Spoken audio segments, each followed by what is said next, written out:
Few musicians have had the impact that André Rieu has had on classical music. Throughout his career, he transformed an art form that many viewed as formal and exclusive into something that people from all walks of life could enjoy. Instead of limiting performances to traditional concert halls, he brought orchestras into massive arenas and open-air venues, creating unforgettable experiences for audiences around the world. With his famous white bow tie, warm personality, and unmistakable violin performances, André built the Johann Strauss Orchestra into one of the most successful touring orchestras in history. His concerts attracted millions of fans, many of whom traveled great distances just to witness the atmosphere he created on stage. For countless people, attending one of his performances became more than a concert. It became a lifelong memory.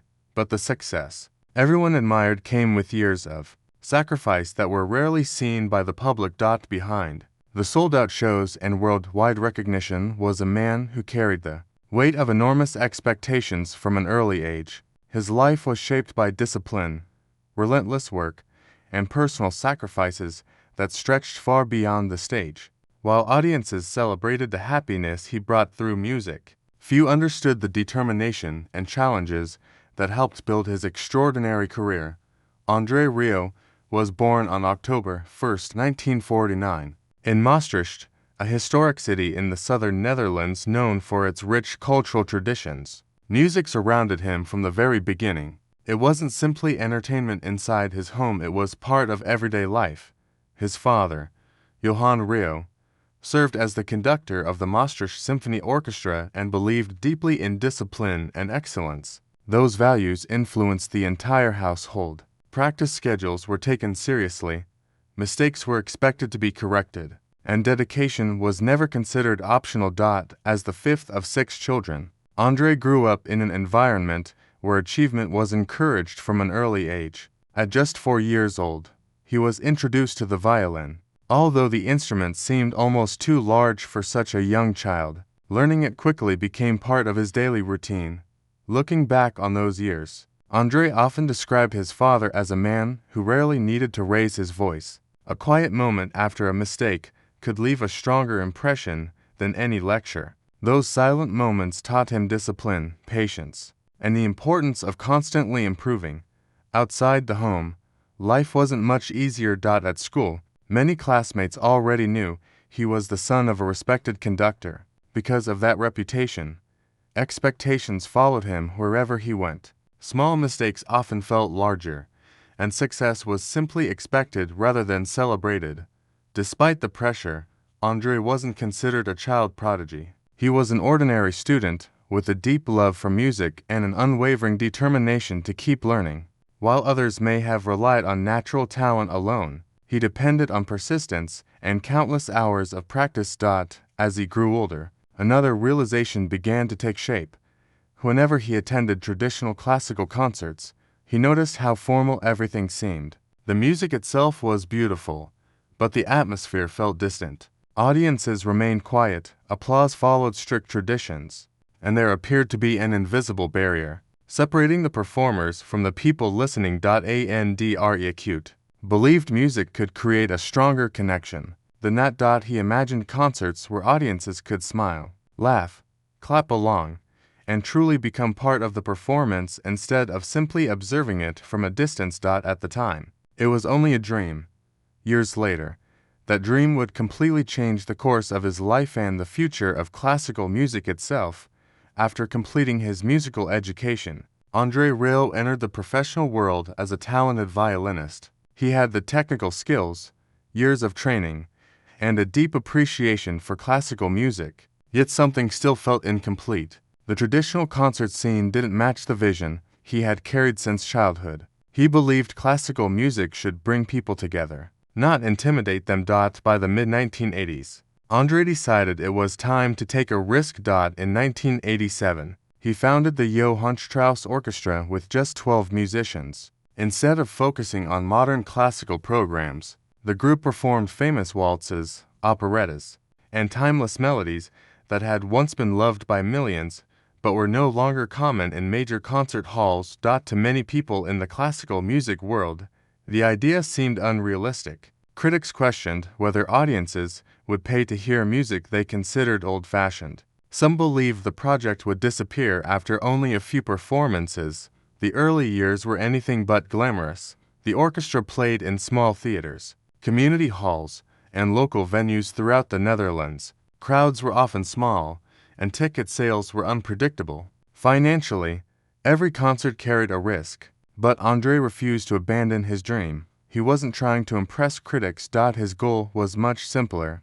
He wanted every person in the audience to feel welcomed, whether they knew everything about classical music or had never attended a concert before. He believed music should be filled with joy rather than strict rules. That philosophy soon became the orchestra's greatest strength. Instead of remaining behind the conductor's podium, André often walked through the audience while playing his violin. Performers smiled, interacted with the crowd, and created an atmosphere that felt more like a celebration than a traditional concert. Slowly, people began talking about the experience. Friends recommended the concerts to family members. Families returned with even more relatives. Word spread naturally, without massive advertising campaigns. By the early 1990s, attendance was growing rapidly. Concert halls that had once struggled to fill seats were now selling out. Invitations arrived from neighboring countries, and before long, the Johann Strauss Orchestra was performing across Germany, Belgium, and Austria. The breakthrough became impossible to ignore. One successful concert led to another, and André's dream of making classical music accessible to everyone was becoming a reality. The same industry that had doubted his vision was now watching audiences embrace it with overwhelming enthusiasm. The orchestra was no longer just another musical group. It had become the beginning of a movement that would soon reach audiences all around the world. As the years passed, André Rieu's popularity continued to grow far beyond the Netherlands. What had started as a small orchestra performing for local audiences was now attracting attention across Europe. Each successful performance introduced thousands of new listeners to a style of classical music that felt welcoming, emotional, and entertaining. By the late 1990s, the Johann Strauss Orchestra had become one of the most recognized orchestras in Europe.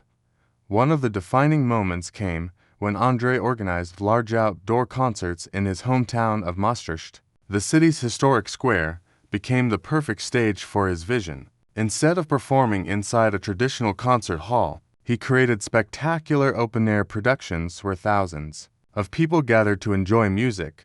Beneath the evening sky, those concerts quickly became an annual tradition. Visitors traveled from different countries just to experience the unique atmosphere. The combination of elegant music, colorful costumes, theatrical performances, and André's friendly interaction with the audience created something unlike any other classical concert. The growing success soon reached television audiences as well. Broadcasts of the Maastricht concerts introduced millions of viewers to the orchestra. Families who had never attended a classical performance suddenly found themselves watching entire concerts from their living rooms. Many were inspired to buy tickets and experience the performances in person. The orchestra continued expanding year after year. More musicians joined the ensemble, along with singers, dancers, technicians, costume designers, and production specialists. Every concert became a carefully planned production that blended beautiful music with impressive visual presentations. As international tour increased, so did André's reputation. Concerts across Germany, Austria, Belgium, France, Australia, and many other countries regularly sold out. Fans admired not only the music, but also the joyful atmosphere that made every performance feel personal. No matter how large the venue. Record sales reflected that growing popularity. Albums climbed music charts around the world, introducing even more listeners to André's interpretations of famous waltzes and classical masterpieces. His recordings became bestsellers, proving there was still enormous interest in orchestral music when it was presented in an inviting and emotional way. Within a few years, André Rieu had become one of the highest-selling classical artists in the world. What made his success remarkable was that he achieved it by following his own vision rather than adapting to traditional expectations. Instead of changing classical music to fit modern entertainment, he found a way to present it with warmth, excitement, and genuine emotion. By the early 2000s, the Johann Strauss Orchestra had evolved into a global phenomenon. What once seemed like an impossible dream had become one of the greatest success stories in modern classical music, opening the door for millions of people to rediscover music they had never imagined they would love. As André Rieu's career reached new heights, the scale of his productions became unlike anything the classical music world had seen before. What had once been a small orchestra performing in modest venues had evolved into a massive international organization, bringing together musicians, vocalists, dancers, technicians, and production crews to create unforgettable live performances. Every concert was planned with incredible attention to detail. Elegant stage designs, period-inspired costumes, dramatic lighting, and carefully arranged orchestral performances combined to create an atmosphere that transported audiences into another era. Rather than presenting a traditional concert, André wanted every show to feel like a celebration where music, storytelling, and emotion came together. As demand continued to grow, international tour became longer and more ambitious. The orchestra traveled across Europe, North America, South America, Australia, Asia, and South Africa, performing for millions of fans. Tickets often sold out months before the concerts, and many people traveled long distances just to experience the performances in person. With every successful tour, André's reputation grew even stronger. His recordings topped classical music charts in numerous countries, and television broadcasts introduced his concerts to audiences who had never attended a live orchestral performance. Many viewers discovered classical music for the very first time through his shows. Industry experts were amazed by the numbers. Few classical artists had ever attracted audiences on such a large scale. While many orchestras struggled to fill traditional concert halls, André was regularly performing in arenas and outdoor venues packed with thousands of enthusiastic fans. Despite the worldwide recognition, André remained focused on the same goal that had inspired him from the beginning. He never believed music should belong only to experts or longtime classical listeners. Instead, he wanted every performance to make people feel comfortable, regardless of their age, background, or musical knowledge. That philosophy became the foundation of everything he created. Whether someone was attending their first orchestra concert or their 100th, André wanted every person to leave with the feeling that classical music was something they could truly enjoy. His hometown of Maastricht became the symbol of that vision. Each year, the city welcomed visitors from around the world for his famous summer concerts. Hotels filled quickly, local businesses welcomed thousands of guests, and the annual performances became one of the most anticipated cultural events in Europe. By this point, André Rieu was no longer simply a successful violinist. He had become one of the most recognizable ambassadors of classical music, proving that timeless melodies could still inspire millions of people when presented with passion, warmth, and genuine emotion. The dream that many had once dismissed had grown into a worldwide phenomenon, and it was only the beginning of an even greater journey. As André Rieu's international success continued to grow, so did the demands of maintaining such an enormous operation. Every new concert required months of planning, countless rehearsals, and the coordination of hundreds of people working behind the scenes. While audiences witnessed only a few magical hours on stage, an entire team worked tirelessly to make each performance possible.